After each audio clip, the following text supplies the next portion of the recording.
فاسألوا أهل الذكر إن كنتم لا تعلمون. ওয়ালাইকুম আসসালাম রহমতুল্লাহ বরকাতুহু। বোন জানতে চেয়েছেন যে মুরব্বিদের ছায়াকেও নাকি ডাঙ্গিয়ে যাওয়া নিষেধ, যেতে হয় না, মানে তাদের ছায়ার পাশ দিয়েও যাওয়া লাগে না, যা বেয়াদবি।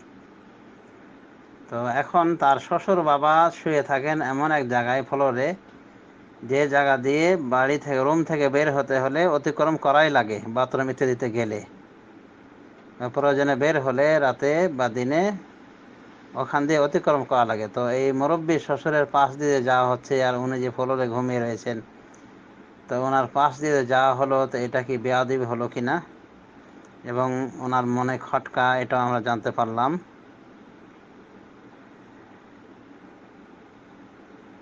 তো এটা কতটুকু বৈধ?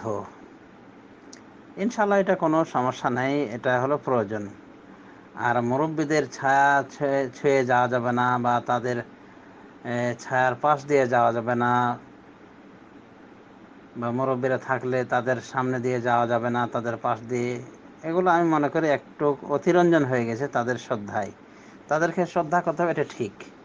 রাসূলুল্লাহ সাল্লাল্লাহু আলাইহি ওয়াসাল্লামের জামানায় আনাস বিন মালিক বলছেন যে যা শাইখুন ইউরিদুন নবিয়্যা সাল্লাল্লাহু আলাইহি ওয়াসাল্লাম, একজন বয়োবৃদ্ধ ব্যক্তি এসে নবী সাল্লাল্লাহু আলাইহি ওয়াসাল্লামকে চাইলো, মানে তাকে চাওয়ার জন্য তার উদ্দেশ্যে উনি আসেন।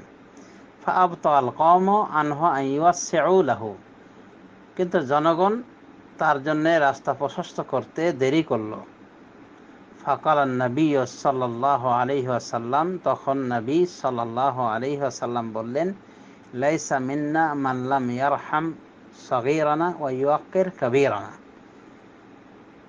ওরা আমাদের অন্তর্ভুক্ত নয় যারা আমাদের ছোটদেরকে স্নেহ করে না এবং বড়দেরকে শ্রদ্ধা করে না। হাদিসটিকে ইমাম তিরমিজি বর্ণনা করেছেন 1919 নম্বর হাদিস। এ মর্মে আরেকটা হাদিস রয়েছে 1920 নম্বর হাদিসে, কাছাকাছি এই অর্থের। আল্লামা আলবানী রহমতুল্লাহ আলাইহি হাদিসটি সহিহ বলেছেন। তাহলে মুরব্বীদেরকে শ্রদ্ধা করতে হবে, সম্মান করতে হবে, এটা ঠিক। কিন্তু এর অর্থ এই নয় যে তাদের প্রয়োজনের ছায়া অতিক্রম করা যাবে না, বা তাদের পাশ দিয়ে হেঁটে যাওয়া যাবে না, বা তারা বসে থাকলে হাঁটা যাবে না, বা শুয়ে থাকলে আর তাদের পাশে রাস্তা যাওয়া যাবে না। এগুলি সব অতিরঞ্জিত কথা, এগুলি কথার কোনো ভিত্তি নাই। তবে সম্মান শ্রদ্ধা বজায় রেখে প্রয়োজনে যাওয়া যাবে, অতিক্রম করা যাবে, কোনো সমস্যা নাই। আল্লাহ রাব্বুল আলামিন তো বলে দিয়েছেন, লা ইউকাল্লিফুল্লাহু নাফসান ইল্লা উসআহা, আল্লাহ কোনো আত্মাকে, কোনো ব্যক্তিকে তার সাধ্যের বাইরে বোঝা চাপান না, সাধ্যের বাইরে ভার বা দায়িত্ব দেন না। তো এখানে শ্বশুর বাবাজি শুয়ে আছেন আর এই দিক দিয়ে রাস্তা, তো কি করতে হবে তাহলে? হাত পা গুটিয়ে তো থাকাও যায় না, প্রয়োজন আছে। তো অসুবিধা নাই, ইনশাআল্লাহ কোনো সমস্যা হবে না। আমরা শ্রদ্ধা করতে গিয়ে যেন মুরব্বীদেরকে পূজা শুরু করে না দেই, এটা খেয়াল রাখতে হবে। আমাদের দেশে বলা যায় যে এক প্রকার পূজারই নামান্তর হয়ে গিয়েছে, যদিও সরাসরি পূজা বলবো না।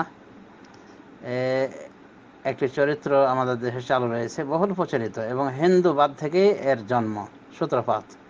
তা হলো মুরব্বীদেরকে পা ছুঁয়ে সালাম করা, মানে একেবারে মাটিতে নেমে গিয়ে তাদের পা ছুঁয়ে সালাম করা, কদমবুচি করা ইত্যাদি। এটা শিরক না হলে শিরকের বহিঃপ্রকাশ, শিরকের বাহন বলা যেতে পারে। তো এগুলি মুরব্বীদেরকে অতিরঞ্জন, শ্রদ্ধার ক্ষেত্রে অতিরঞ্জন করার মাধ্যমেই হয়ে গিয়েছে, এই জাতীয় প্রথাগুলি চালু হয়েছে। তো মুরব্বীদের শ্রদ্ধা বজায় রাখতে হবে, এবং শ্রদ্ধাটাও করতে হবে কোরআন হাদিস অনুযায়ী। অতএব মুরব্বীদের শ্রদ্ধায় বাড়াবাড়ি না করে মধ্যমতা অবলম্বন জরুরি। সুতরাং প্রয়োজনে মুরব্বীদের ছায়া অতিক্রম করা যায়, তাদের পাশ দিয়ে হাঁটা যায়, বরং তাদের যদি কোনো ভুল থাকে, ভুলটাকে ভদ্র ভাষায় শুদ্ধ করা যায়, ন্যায়ের আদেশ করা যায়, অন্যায় থেকে নিষেধ করা যায়। এখানে একটা চালু রয়েছে আমাদের দেশে প্রবাদ বাক্য যে খাতায় বুজুর্গান গ্রেফতান খাতা আস্ত, বুজুর্গদের ভুল ধরাটা ভুল। এটা একটা বলা যেতে পারে জঘন্য নীতি। মুরব্বী ভুল করবে তাই তার ভুল মাপ, এমনটি কথা নয়, বরং যদি ভুল সেরকম বড় ধরনের ভুল হয়, মুরব্বীকে ঠিক করতে হবে, মুরব্বীকে সোজা করতে হবে। তবে ভদ্রচিতভাবে সুন্দর করে উদু ইলা সাবিল রাব্বিকা বিল হিকমাতি ওয়াল মাউইজাতিল হাসানাহ। আল্লাহ বলছেন যে তুমি অর্থাৎ হে রাসূলুল্লাহ তুমি আহ্বান করো তোমার রবের পথে বিল হিকমাতে হিকমতের সাথে ওয়াল মাউইজাতিল হাসানা এবং সুন্দর ওয়াজের মাধ্যমে। সুতরাং ভদ্রচিতভাবে মুরব্বীদেরকেও বুঝ দেওয়া যাবে, শরীয়তের জ্ঞান দেওয়া যাবে, তাদেরকে আদেশ নিষেধ করতে ইসলামী শরিয়াতে কোনো বাধা নেই। ইব্রাহিম আলাইহিস সালাম তার মুরব্বী পিতাকে কতবার বলেছেন ইয়া আবাতে ইয়া আবাতে, কি বলছেন ইয়া আবাতে লা তা'বুদিশ শায়তান, হে আমার পিতা আপনি শয়তানের অনুসরণ করিয়েন না। এভাবে কতবার তার বাপকে ওয়াজ করেছেন, তবে শ্রদ্ধার সাথে ইয়া আবাতে মানে হে শ্রদ্ধেয় পিতা, হে আমার শ্রদ্ধেয় পিতা। এভাবে মহাব্বত এবং শ্রদ্ধা বজায় রেখে মুরব্বীদেরকে ওয়াজ নসিহত করা যেতে পারে, তাদের ভুল সংশোধন করা যেতে পারে, চুপ থাকা উচিত নয়।